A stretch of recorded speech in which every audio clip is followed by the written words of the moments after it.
Kottayam medical കോളേജിലെ കെട്ടിടാപകടത്തിൽ സ്ത്രീ മരിച്ച സംഭവത്തിൽ കൊല്ലം കണ്ണനല്ലൂരിൽ യൂത്ത് കോൺഗ്രസിന്റെ നേതൃത്വത്തിൽ പ്രതിഷേധം.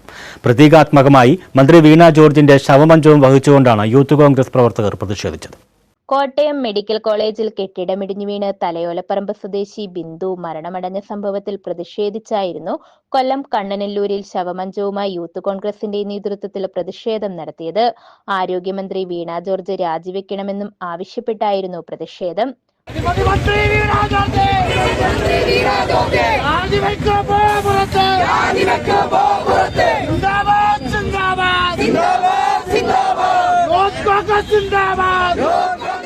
പ്രതിഷേധം നടത്തിയ പ്രവർത്തകർ റോഡും ഉപരോധിച്ചു.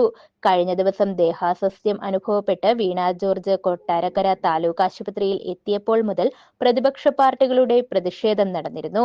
BJPയും കോൺഗ്രസും പ്രതിഷേധിച്ചിരുന്നു. ന്യൂസ് ബ്യൂറോ, കൊല്ലം.